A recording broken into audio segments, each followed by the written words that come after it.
Yeah, I voted for Trump. Why so? Largely due to pro-life policies. Yeah, so I'm pro-life. He's generally going to be more favorable towards pro-life policies compared to Harris. So. Oh, this will be fun. This will be fun. I would have run this one. Amanda, thank you for the $6 on PayPal saying Cody needs a job. So real. Show some love to Amanda. So if you're pro-life, it means you think that elective abortions are wrong. Yes. Name every single reason why an elective lethal abortion is morally wrong. Why an elective abortion is wrong? Name every reason. It's the unjustified taking of human life.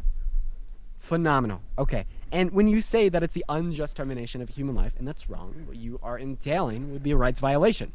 So let me ask you this question. What gives the life of the fetus moral value? The fact that it is a living human organism. Okay. So now you've made your principle clear. If one is a living human organism, they get sufficient moral value to be granted the right to life, and when you unjustly kill them, it is murder. So let me ask you this question. Okay? Wait, actually, I want to go in a different direction. Do you think that all innocent human life has an identical amount of value? I would say that all innocent human organisms have a right not to be murdered. Yes, but do they all have the identical amount of moral value? For instance, I'm as morally valuable as you are morally valuable as a fetus is morally valuable. Well, when you're talking about value, that would be a different thing from a right to live. We agree on that. It's the value that grants the right to life. If something isn't morally valuable, it's not going to have the right to life. Sure, then I would be willing to say that a born human being has equal value to a preborn human being if we're talking about value being what we're using to define as having a right not to be murdered. Perfect. So here's my question. There's a pew-pew to your head and 2 buttons in front of you. Button number 1 unalives 10 cryogenically frozen human zygotes that are biologically alive and are human. Button number 2 unalives 1 newborn. Which button are you pressing? Why do I have to press one of the buttons? Because if you don't press either of the buttons, everyone dies. 10 zygotes, 1 newborn, and you. You have to press. Okay, just want to make sure I got the question correct. Is it okay if I repeat it back to you? Uh-huh. Okay, so you're saying that I have to push one of 2 buttons. There's no other option. If I don't push any of the buttons, then everyone dies. And the option is I push either button A, in which case 10 frozen embryos, for example, those at an IVF clinic would die. And if I push button B, then it sounds like a newborn human would die. Is that correct? Yep. Okay. Yeah, so let's say that I was to say that I push the button that would ultimately result in the death of the newborn human being, which if I'm trying to preserve the maximum amount of living human organisms would be the route that I would want to take, right? Let's say that I choose to do that. Can you tell me how that would then justify abortion? Jesus Christ. Can you tell me how that would then justify abortion? Why'd you say if, as if that isn't the No, logical well, at first I said if, and then I also said that I'm taking that position, and then I asked, I asked how that would justify abortion. So Hayden, we haven't gotten there yet. Okay. We haven't gotten around to my justification insofar as why I think that elective lethal abortions prior to a given point are morally permissible. The reason why I asked you this question is to demonstrate an absurdity. And in fact, the absurdity in this case would be that you'd value 10 cryogenically frozen unicellular organisms over a newborn. The fact that I would value 10 living human organisms over 1 living human organism? Yes. Because they're single cell organisms. Just a follow-up question. A follow-up question on that. When you say ask a follow-up question. Well, just hang on. When you said that it was absurd, by what standard are you judging it to be absurd? Yeah, we'd be judging it to be absurd based upon my preferences. Okay, but my preference, preferences differ from yours. So who's right? If I don't interrupt me, I'll describe it to you. You have to be able to let me speak. Are you okay with having a productive? Sure, but I would like the chance to respond because it seems like you just want to not give me a chance to respond after asking questions. Okay. You don't have a chance to respond midway through my sentence. Okay. Is that fair? Yeah, just one question. It looks like that's what I was going to ask. Feel free to unmute. I don't want to say anything until you're. No, I just saw I was muted, and I have not joined someone else's live before, so I wasn't sure how to unmute. But then it popped up on the screen, so I was just going to ask about that. Yeah, because I invited you to unmute. So is it fair for me to say that you can have a chance to respond once I'm done speaking, but you will not have a chance to respond in the middle of my sentence? Sure, but just a follow up on that. Okay. If I say that, you don't get a follow up though, because remember, I'm not asking a question. I'm just asking. No, oh my goodness. You don't get a follow up because I was in the middle of my sentence. And I'm muted. To your last follow up. In order for us to have a productive conversation, we both have to be able to have a chance to speak. I notice the biggest issue with a lot of people that come up here and debate, a lot of people that debate in general, this is true of the right as it's true of a lot of people on the left, right, is trying to remove I'm muted still. A response, right? I feel as if you're trying to avoid an actual conversation because you don't want me to address what you say. So I'm going to address what you say one by one, And you Muted. can respond and then ask me new questions one by one. I can do the same thing to you. That's how you have a productive Still conversation. muted. I hate that I have to teach this to people. Okay. Just so the last thing you asked okay. me is how is it absurd, right? Or what determines absurdity? I told you that I'm indexing the absurdity to my preferences. You then told me, well, what if you have different preferences? Who's right and who's wrong? So in that situation, there's going to be no objective arbiter of whose preferences mean more. So you're right. That would be a dead-end position, as it didn't entail a contradiction, right? So here's the next step, okay? And I wanted to take it in this route. Let's see here. So you think that all human organisms deserve the exact same amount of moral value and are all deserving of a similar human life. And I want to see how far you're willing to take this to see if it's truly the human life that you value or if there's other traits that you value that you're just not making clear. If there was a human zygote that were to remain a human zygote for the rest of its existence and not grow into anything more, not have any potential or capacity for a higher level of rationale, etc., would you value it the same as you value yourself, or me, or Parker, or anyone else? Yes.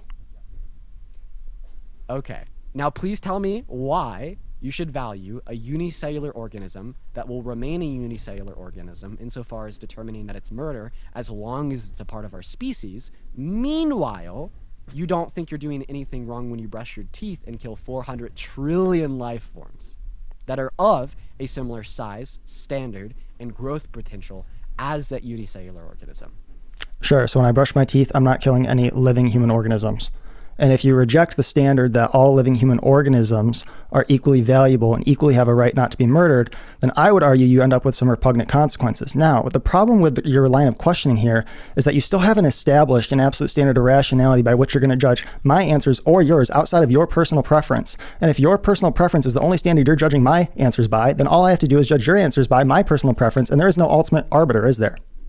So Hayden, as I already described, when we want to use our preferences to determine what's absurd and what's not absurd, you're right, and that's why I'd classify that as a dead end. However, the absolute standard for rationale would just be these three consequential classical laws of logic. And we typically judge the internal validity of an argument based upon an internal contradiction given in another belief in which you hold to be true. However, to go ahead and finish off what I was originally saying to you, you said that essentially what he's saying is that it's going to end up violating your own intuitions by the use of like some sort of consistency test. Okay, Yeah, just and hang on. One question there. guided- If I No, allow you to no, follow. because I was Oh in the my middle of goodness, speaking I'm muted still. again. We agreed that in order for us to have a fair conversation, we both have to be able to finish speaking. I allowed you to do that. And I was you just trying allowed to me do that clarify. too. Yeah, that was my bad for cutting him off.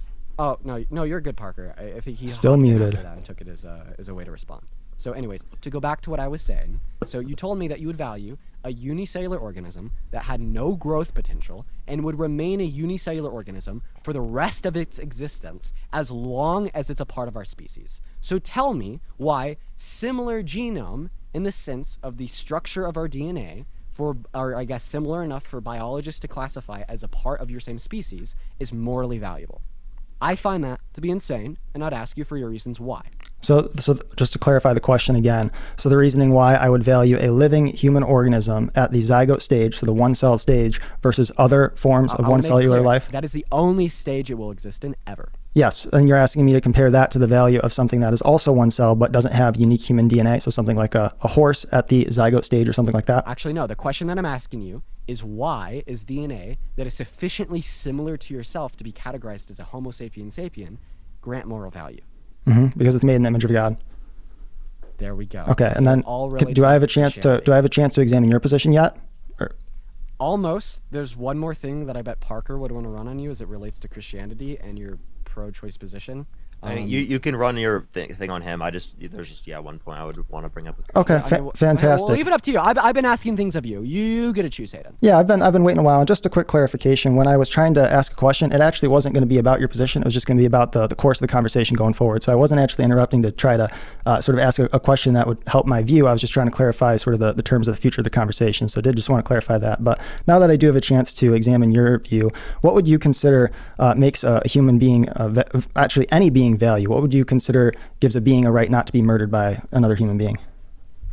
So I hold a conjunct to distribute moral value sufficient to grant the right to life. I hold the same conjunct as Parker, and that would be a conjunct between past or present, and future subjective experiences. If you'd like me to explain to you what a conjunct is, if you don't happen to know, please feel free to ask. However, I bet you do. Yeah, and so one question I have that under that conjunct, can you give me an example then of beings that would fit that? Sure. Like a fetus at about 20 through 24 weeks, in accordance with the current medical consensus on when the ability to deploy any level of sentience emerges. It would be an example of an individual or an entity that fit that conjunct, or just like you and I. You. Okay, so Me. yeah, just a clarification then on that. Let me make sure I got your position here right. So your position would be that you value any life form that has a conjunction between past or present and future subjective experiences? So typically this conjunction would be applied to grant the right to life in a special sense to humans, but that gets into like a lot of nonsense. So like for all intensive purposes, that'd be the position. It would entail ethical veganism. You might take it down that road. And that's just, I'd say, the easiest position to argue for all intents and purposes. But the water could get muddy. Like for instance, if you could hold like another clarification of you also have to be a human for some other reasons, but yeah, just another the conjunct conjunct is generally true. Okay, so just a question on that then. If you had to choose between saving 10 adult pigs or one newborn human being, which would you choose? It'd be the Newborn human being. Absolutely. for the reason that we already listed. What's that reason? Maybe I missed it. Yeah, In you the add on, like, conjunct an of additional human. conjunct of They human. meet a particular Okay. threshold of Doesn't- rationality, so we also have the same. Just one second there. Don't all of the adult pigs also have a conjunct between past or present and future subjective experiences? Yeah, but they however, don't meet the meets the second qualification conjunct of also human. being human. Oh, okay, I see. Okay, I guess another line of reason that then might help me understand your position a little bit better. If I offered you guys, and I'm not going to give you guys this money, but just take it as hypotheticals for the sake of me sort of examining your position here. If I offered you $1 million plus a plastic water bottle that is empty, what would you offer to pay me for that? Wait, say that one more time. Yeah, if I offered you $1 million in addition to a plastic water bottle that is completely empty, how much would you offer to pay me for that? Anything under $1 million? Okay, so like roughly $1 million. Under $1 million. Yeah, I'm Okay, confused so like with the relevance of this one. we'll get there. So like $999,999, you can make $1 profit. Yeah, I mean, well, obviously that's in like a theoretical sense. Like we wouldn't actually like be willing to do that in real terms because there's plenty of opportunity costs you have to take into account, liability, other types of. Okay, but preferences. That roughly would be relative, would but- $999,000 roughly be about what you'd pay, right?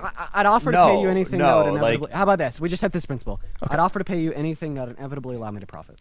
Okay, let me maybe rephrase then. Yeah, that's What is- theoretical, but like in reality, that wouldn't. Okay, actually- let me rephrase that in a way that might be more helpful.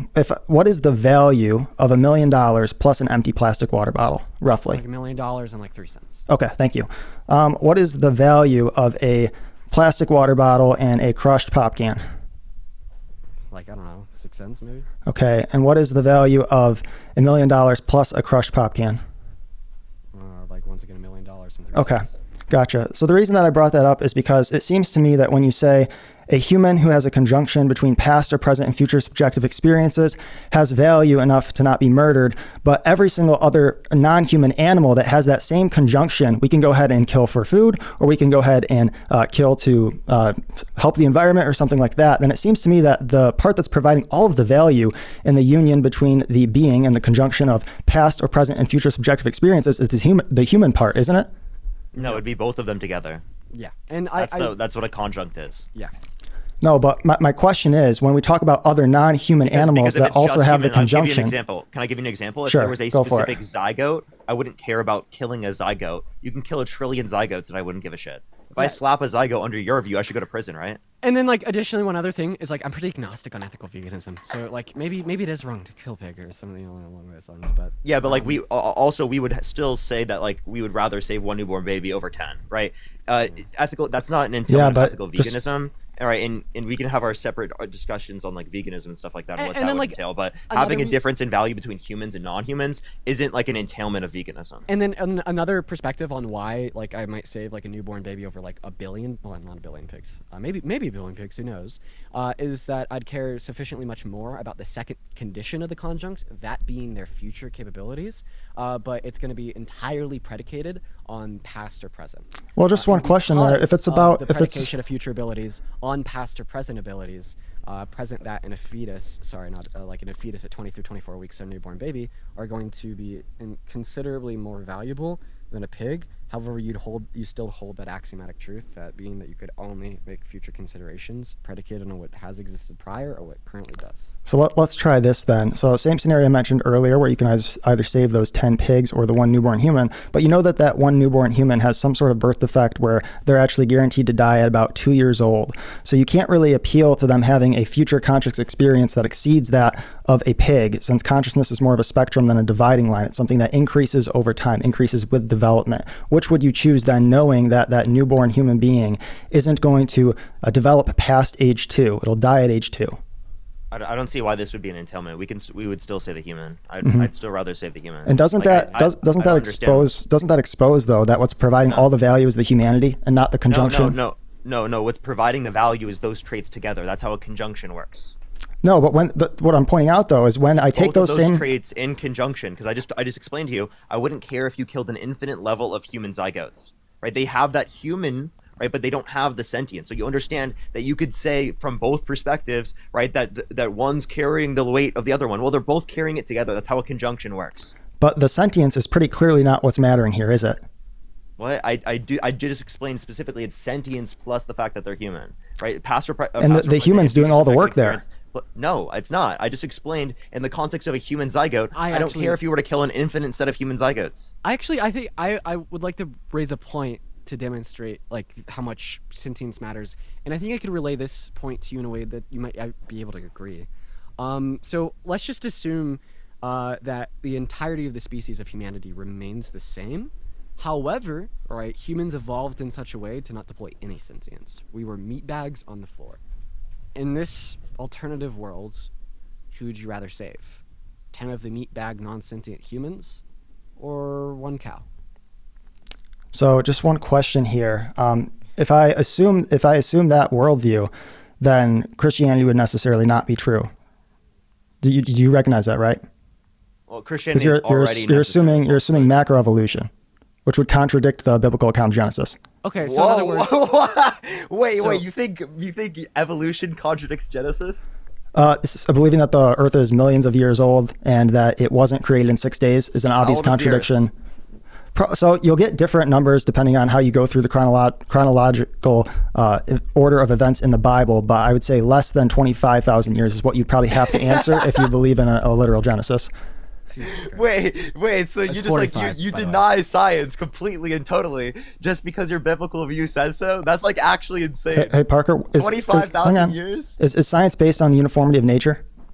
What do you mean by uniformity of nature? That nature will act in the future as it has in the past? No, what we're saying is it's likely to. Right, so we're not saying it's certain. What we're saying is it's very likely to. Based on the evidence within the context of science, we're saying it's very likely. And when you say it's likely to, what are you basing that on?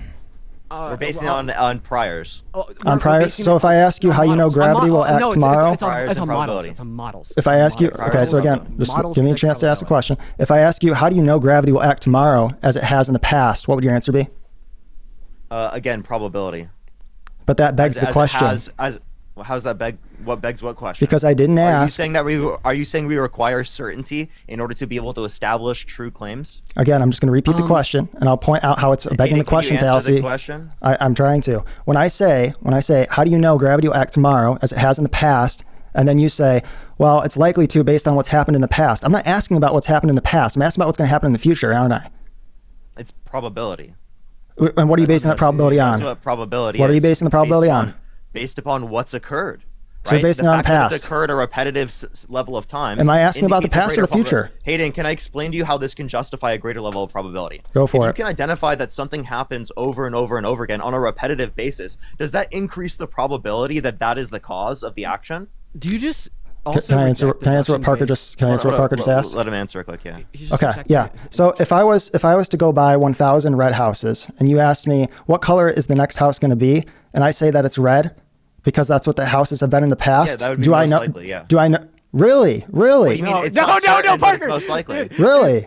No. Or could it be any color? Wait, no. It could be any color, but what is most likely? Nah. Hang on. How do you know that it's most likely to be red? Again, because of the fact that there are priors that indicate the likelihood of it being this way. And so if I flip a There's coin, specific better example. probability of it being there's the a better case. example you could use. Hayden. yeah, if I roll a dice, for example, that's 10-sided, and it lands on 10. All you're bringing up is the problem of induction. I'm not disputing that there is a problem, but that's not a problem in terms of the likelihood or whether or not we can say true things are the case, right? It is just simply describing that we're not certain. Okay, Wait. us not being certain is not you a live like critique that? of the worldview. Do you live like that? I live based on probability, right? What are you talking about? On this You don't have a basis for on this particular point. One second. On this particular point, Hayden is right mathematically speaking. However, he's obfuscating between two separate positions. So the positions that he's obfuscating between is like a prediction of like gravity existing tomorrow because it existed prior, and like the prediction of what is going to be true of the next coin flip because of the coin flips prior. So like for instance, if you flip a coin like 100 times and the first 50 times you flip it, it lands heads, right? That doesn't increase the probability of it landing heads the next, right? And he's trying to use this point to obfuscate between this other point that's because we have other knowledge about other priors or other things that could be the case. If we didn't have that knowledge, we wouldn't be able to make that assertion. Okay, I didn't track that. No. If you don't have knowledge about something, you're going to be able to make a different probabilistic assertion, right? Because evidence points towards a particular thing. That's reasonable for someone to conclude if it is the case that they have a certain set of information.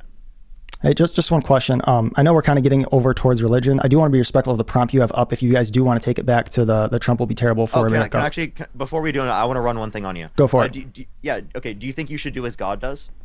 This was the first 21 minutes of a debate that ended up lasting about an hour and a half. The rest of the debate mainly focused on the problem of evil and free will. However, in this video, I want to concentrate specifically on our discussion about abortion and why I still believe Dean and Parker hold an inconsistent position. When I asked if they would save 10 adult pigs who have a conjunct of past or present and future subjective experiences over one newborn human who also has a conjunct of past or present and future subjective experiences, they said they'd save the newborn human.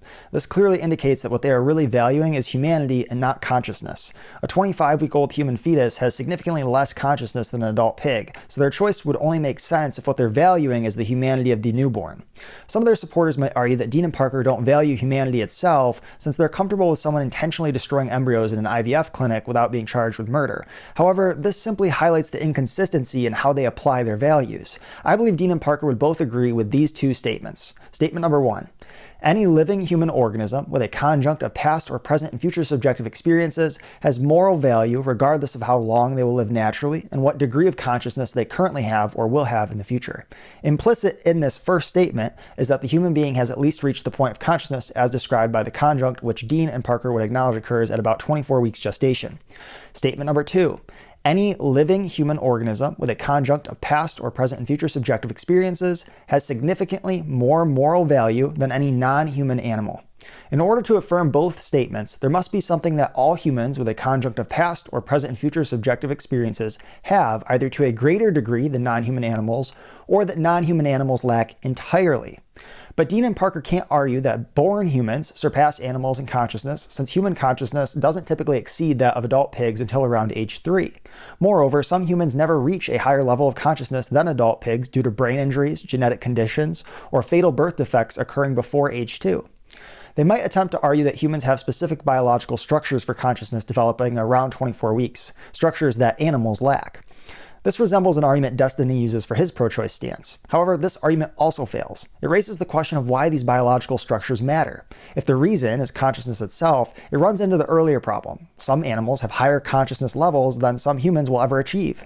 To clarify why the equipment for consciousness argument fails, consider this hypothetical conversation between two pro-choice individuals. Pro-choicer A says human forelimbs are valuable because they enable humans to throw baseballs faster than animals. Pro-choicer B correctly points out that some animals can throw baseballs faster than certain humans with injuries or birth defects. Thus, A's position implies chimpanzees could have more moral value than some 1-year-old humans. Similarly, valuing human biological structures solely for producing consciousness fails because some non-human animals with their own biological structures achieve greater consciousness than some 1-year-old humans ever will. Ultimately, for Dean and Parker to affirm the two statements I mentioned earlier, they would have to take the view that what makes humans morally valuable is their humanity, which exists from fertilization and therefore would require a pro-life position.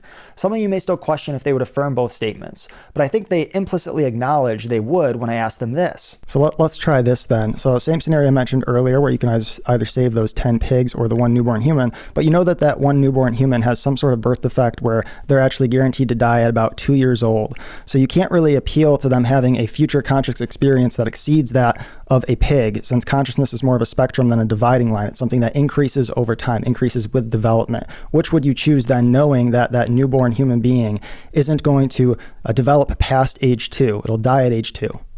I don't see why this would be an entailment. We would still say the human. I'd still rather save the human. Now that I've covered why I think their position fails, I want to highlight some things I could have done better in the conversation I had with them about abortion. Number 1, I should have asked for clarification on how the conversation was going to proceed when I first joined the live. Number 2, when I was asked the hypothetical about being in a situation where I had to push a button that would kill either 10 human embryos, push a different button that would kill one newborn human being, or push no button and they all are killed, I should have asked them if I could reframe the question to the situation of a burning building where I can only save the 10 embryos or the one newborn in order to prevent the conversation from potentially raising an additional number of ethical questions, such as the doctrine of double effect, consequentialism, or just war theory. This would have allowed them to see that I value human embryos equally to newborn human beings, without potentially introducing additional ethical questions that could have derailed the conversation, although in this case, that didn't occur. I then should have asked them to consider how racists in the South in the 1800s would have answered a similar question were they given the choice between saving 10 black humans and one white human. This would have exposed that Dean and Parker are prejudiced against a class of human beings, in this case, humans prior to 20 to 24 weeks of development, similar to how the racists of the early 1800s were prejudiced against another class of human beings. In that case, it was black people. Number 3, when asked about whether I would value humans who evolved to not have sentience beyond that of a cow, I answered that it is not possible for that to be the case from within the Christian worldview, given it assumes macroevolution. I'd like to add that even professing Christians who believe in macroevolution would have to acknowledge that humans could not have evolved in a way as to never become sentient beyond that of a cow, given that Adam was the first human being and he was sentient beyond the level of a cow's sentience. Therefore, from within the Christian worldview, it is not possible for humans to have never been sentient beyond the level of a cow as a species. When I mentioned that I believe in the 6-day creation account described in Genesis, Parker said, quote, "You deny science completely and totally just because your biblical view says so. That's like actually insane," end quote. But science is entirely reliant on the assumption of uniformity in nature, in the past, present, and future. And that assumption can't be justified if we assume that there is no God, which is why I challenged Parker on it. That being said, I likely should have just let that comment by Parker go by without a follow-up or response and tried to keep the conversation on abortion, since once uniformity of nature was brought up, the conversation got derailed and never returned to abortion. So admittedly, the derailment of the conversation from abortion was partially my fault, although I did offer to bring the conversation back to politics after we got derailed. If you enjoyed this video, please check the description for more ways you can support me. Also subscribe and consider watching more of my content, which should be on your screen now.